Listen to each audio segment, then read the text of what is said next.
On today's show, we're going to discuss the Yankees winning 2 out of 3 in Toronto. They had a very big win on Thursday night against Robbie Rays and the Blue Jays.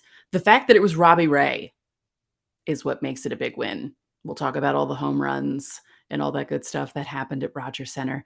And we'll also preview this very important series against the Rays. All the Yankees have done so far this past week has played important series.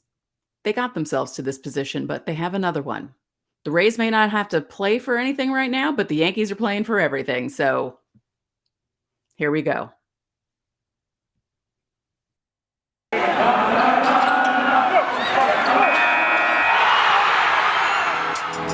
You are Locked On Yankees, your daily New York Yankees podcast. Part of the Locked On Podcast Network, your team every day.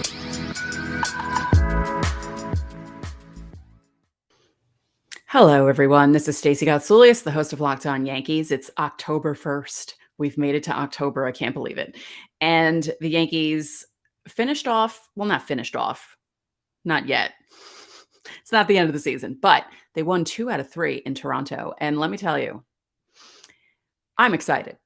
You should be too, because as I said in the open, all 3 of these series, Boston, Toronto, the Rays, all very important, very important. And the Yankees have won 5 out of 6 so far. As I also said, the Rays don't really have anything to play for. They clinched everything they need to clinch. But if we go by the Yankees' history with the Rays in recent years, you know the Rays will like to screw with the Yankees. So the Yankees better not let their guard down at all this weekend. I don't expect them to, because they haven't done anything yet. They still need to clinch. Now, my thought is, because a lot of people are throwing out these scenarios where they want a crazy 4-way tie, and the Yankees, Red Sox, Blue Jays, and Mariners will all have to play each other to figure out who's going to be the first wild card, who's going to be the second wild card, who's going to play at home, who's going to do this, who's going to do that. No. What I would like is for the Yankees to clinch the number 1 wild card spot, and then the rest of the teams can fight it out. We don't need to deal with that stuff here. No, thank you. So last night, Robbie Ray. I said that this was going to be one of those games that could go not the way you think. And that's what the theme of that series was against Toronto. The Yankees usually have trouble with Ryu. They kind of got to him. 3 runs.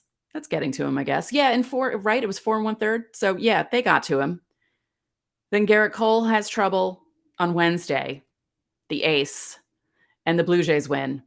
And then the Blue Jays ace, Robbie Ray, has loads of trouble with the Yankees last night. 4 home runs, and the Yankees hit 5 overall to account for 6 of their runs. The channel coordinator for Locked On, Sean Woodley, he hosts Locked On Raptors, so if you like the Raptors, listen to his show. He was at the game last night, and he was not happy. Sorry, and I'm sure AJ, and yeah, they're not happy. Locked On Jays and Locked On Raptors are not happy right now. I am. I'm very happy. Now, I will disclose, I did not watch the game live last night. I was at a wedding, which is why my voice is raspy, but I was checking my phone like a maniac every 5 seconds on the dance floor, which is kind of rude, but I have a job to do here and I have to cover the Yankees. So I was seeing what was happening, watching the highlights as they were happening. And Sean happened to be at the game last night, and he said, did you see Judge's first home run? I said, yeah. I can't believe where he hit it. And he said that the only other home run, aside from all the home runs that Carlos Delgado used to hit for the Blue Jays, he said the only other home run that reminded him of that was Stanton's first home run with the Yankees back in 2018. Do you remember that? I do. It was very exciting because we all were like, oh, if this is going to be Giancarlo Stanton, the one that we're getting, this would be great. And then we know how that went. But Giancarlo Stanton and Aaron Judge, the last 2 months, September and August, they did something together that hasn't been done since 1931 with Lou Gehrig and Babe Ruth. And if I recall, I think 1931 ended up well for the Yankees, or did it? See, I'm not one of those Yankee fans who has every single World Series year memorized. I have most of them memorized, but I can't recall if 1931 was one. And see, if my dad was alive, he'd be able to tell me. I don't know if I told you this, but I was writing something years ago when I first started writing about baseball.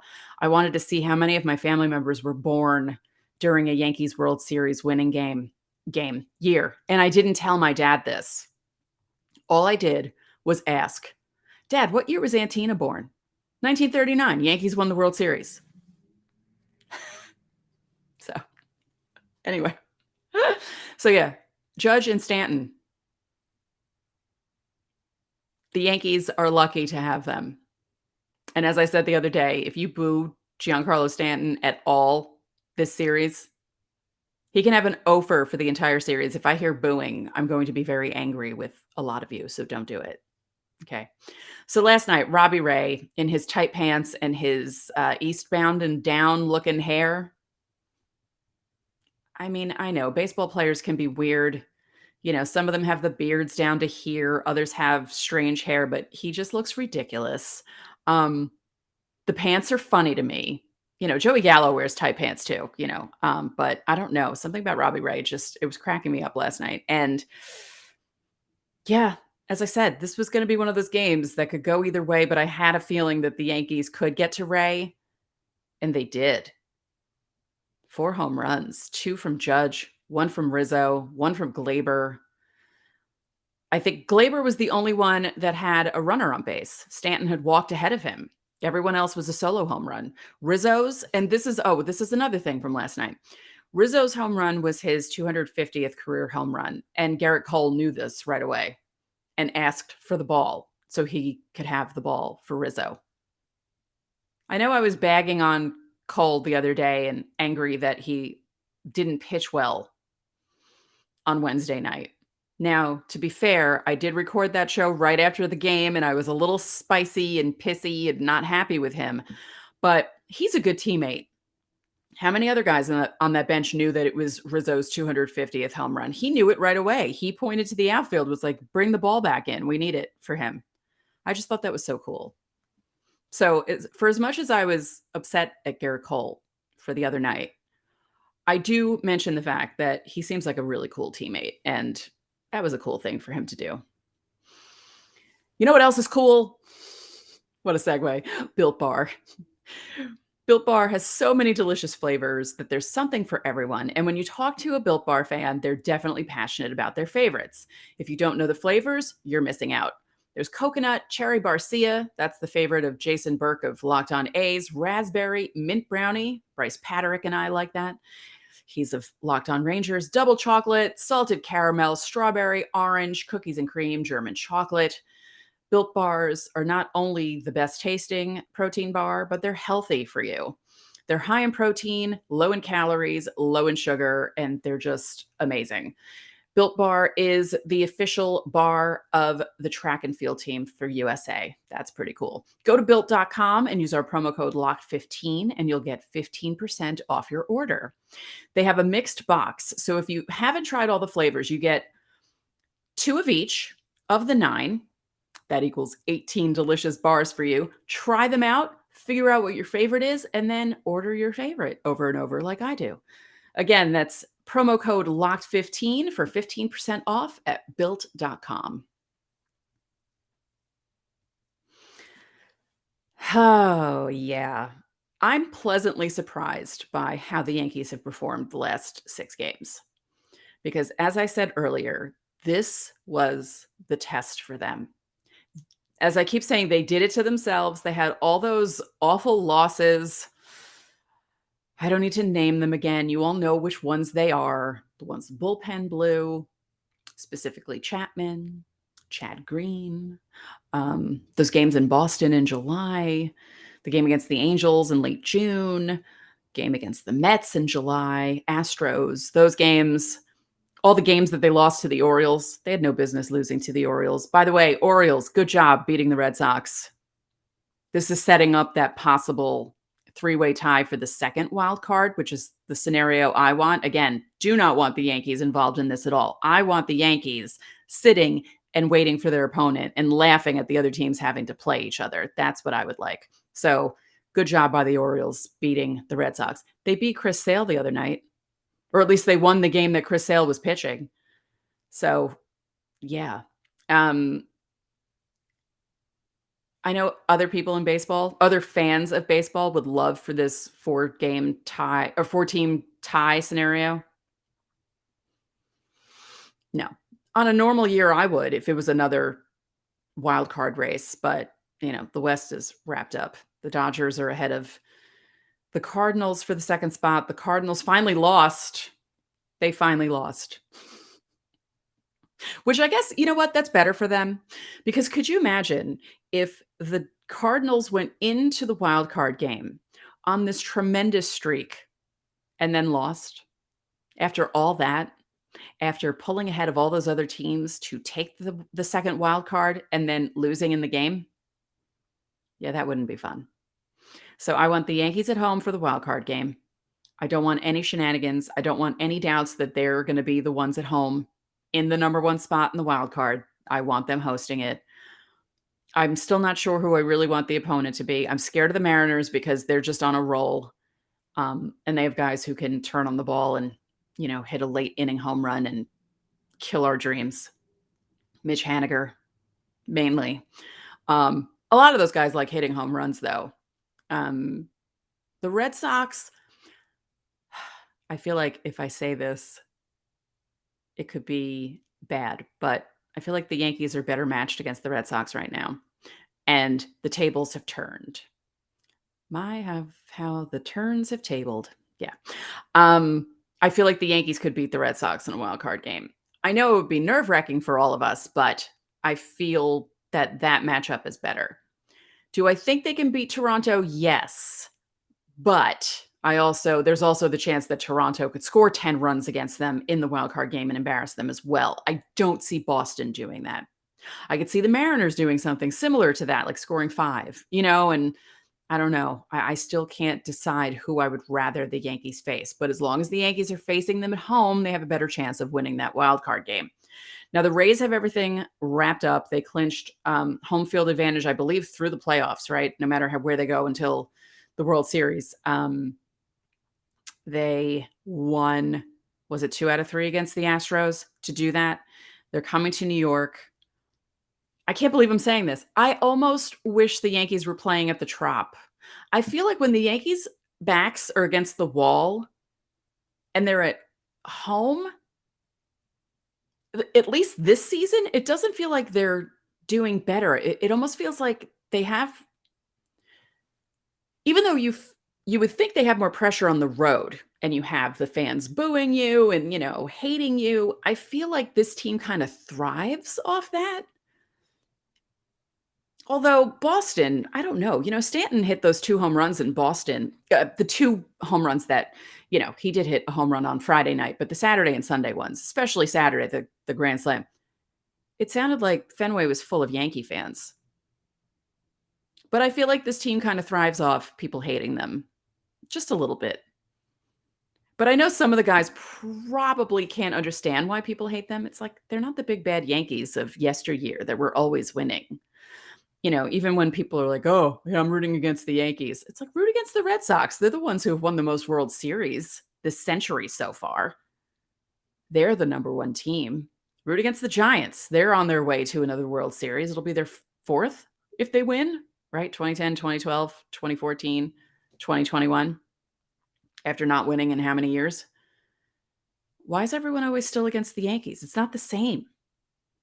We're not the same hated Yankees. Like, who do you really... Well, all right. No, I shouldn't say that. There are players on the team you shouldn't like for reasons.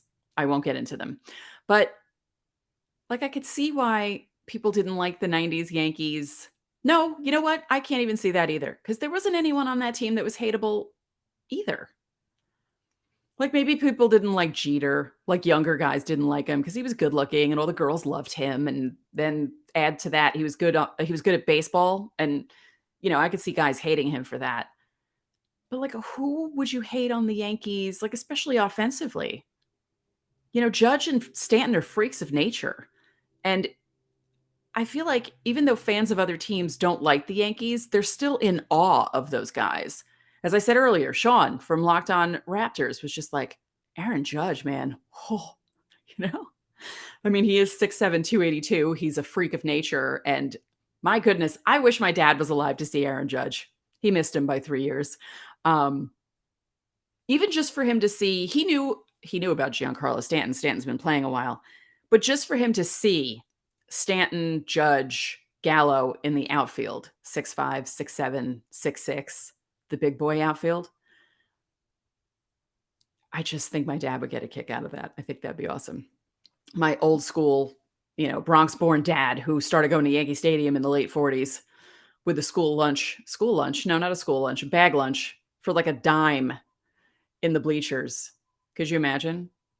Now people have to save up money for vacation just to go to Yankee Stadium. Like what people used to save up to go to Disney World in the 80s, people are saving up to go to a couple of Yankee games a year. I'm not even exaggerating. That's just the way it is. Between parking, tickets, food, anything your kids want, say you go to a game and it's one of those games where it's sunny out on one side of the stadium, but it's shade on the other side of the stadium. And the temperature difference is like 20 degrees and you have to buy an $85 sweatshirt. Although I don't think the sweatshirts are $85 for kids, but they're probably still expensive. So yeah, things have changed, huh? Speaking of changing, it's fall. It's fall and football's back.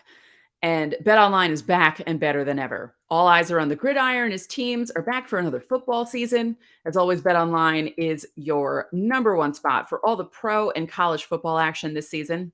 With a new updated site and interface and even more odds, props, and contests, BetOnline continues to be the number one source for everything football. Head to the website or use your mobile device to sign up today to receive your 50% welcome bonus on your first deposit. Don't forget to use our promo code LOCKEDON to receive that bonus. From football, basketball, boxing, right down to your favorite casino games. Don't wait to take advantage of the amazing offers available for the 2021 season. BetOnline is the fastest and easiest way to bet on all your favorite sports. BetOnline, where the game starts.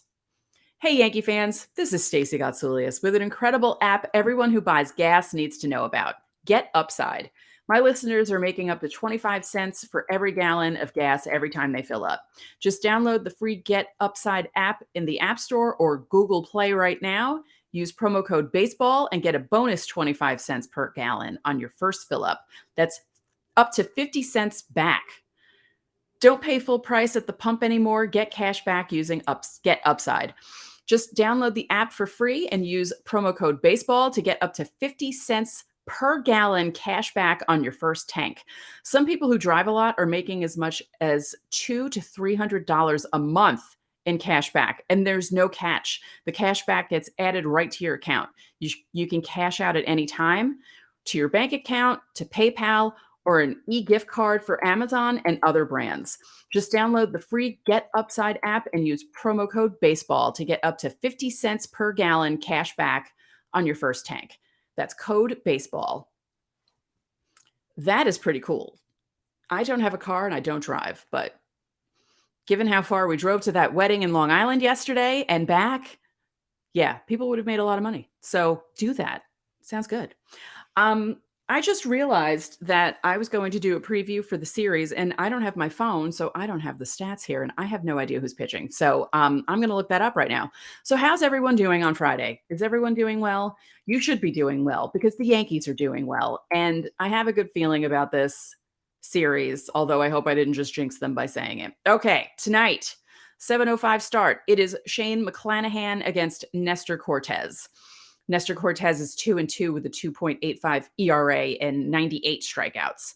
And Mcclanahan is 10-6 with a 3.44 ERA and 138 strikeouts.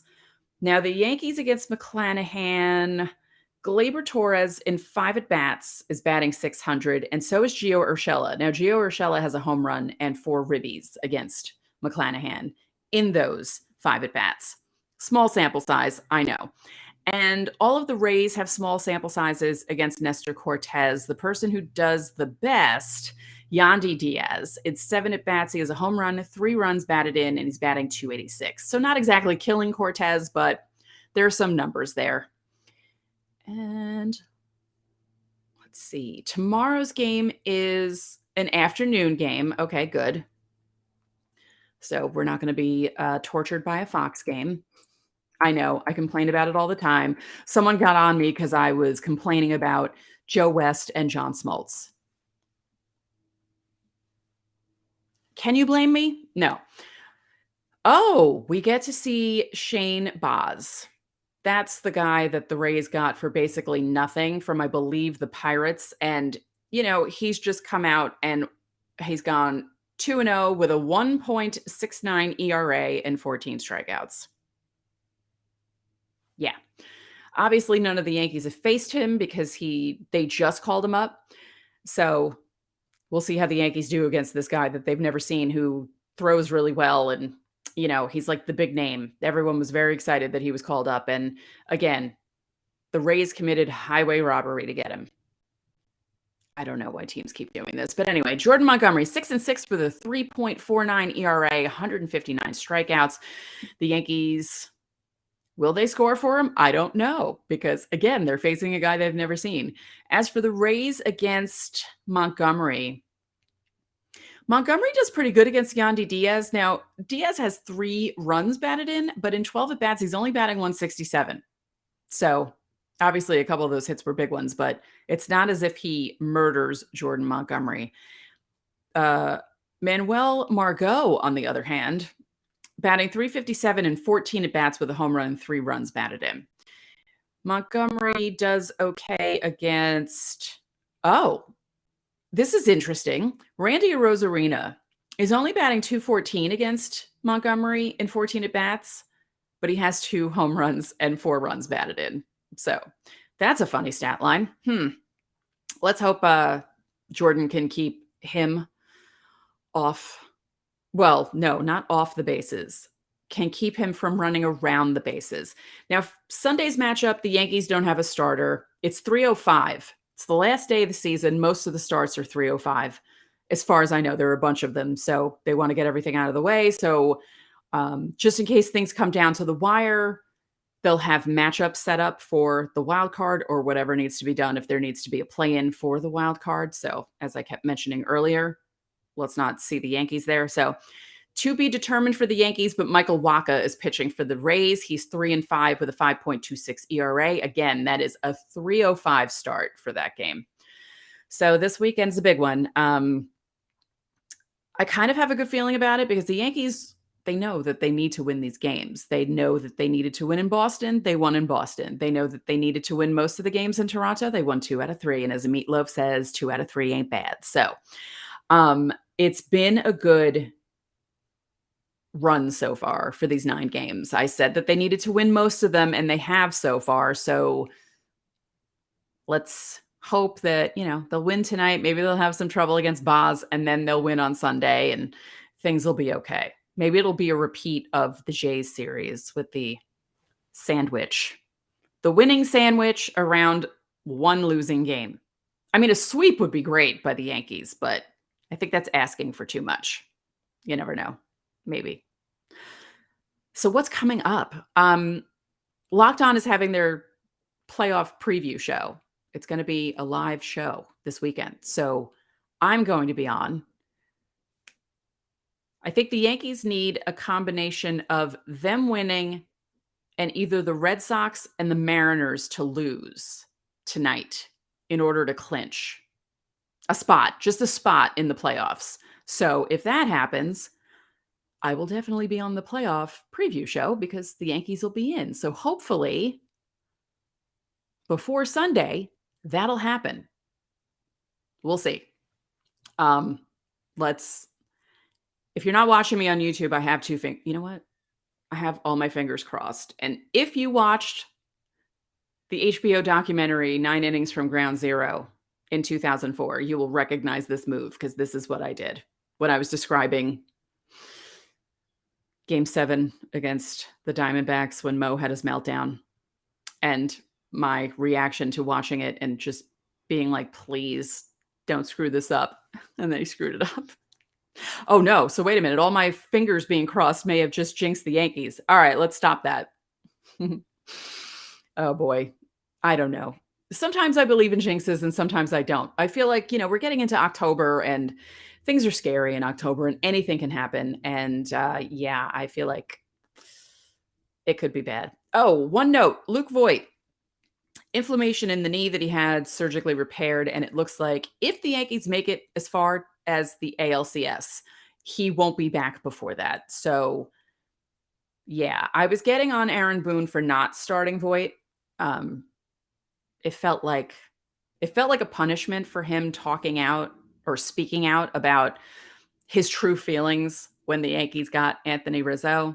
But I said this on another show. These guys are competitors. I mean, I'm sure he's happy to have Rizzo there because Rizzo's a good player, but he wasn't happy to see his playing time diminished, even though he was injured when they got him. It was just, he's the reigning AL home run leader, although that's way gone. Vlad Guerrero Jr., hold on. Before I end the show, let's talk about that double he hit last night. Did that not feel like there was some sort of force that stopped that ball from going on the top of the wall and out? It felt like one of those balls that should have hit the top of the wall and continued out as a home run, and it bounced right back, and that really helped the Yankees.